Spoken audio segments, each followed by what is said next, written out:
Connect WordPress Mail SMTP to your free Gmail account. Log in to WordPress, come to Plugins, add new plugin. VP Mail SMTP. Install. Activate. On menu VP Mail SMTP, click on Settings. From email, your free Gmail. Force from email for all emails. From name, your personal name or business name. Force from name for all emails.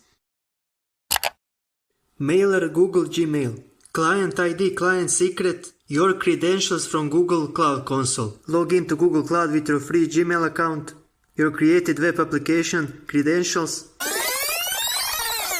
Edit. Grab your client ID, client secret. Paste it. Client secret also. Save settings. Scroll down again. Allow plugin to send emails using your Google account. Connect VP Mail SMTP with your Google account. Advanced. Allow VP Mail SMTP access to your Google account. Continue. VP Mail SMTP and your free Gmail account successfully connected.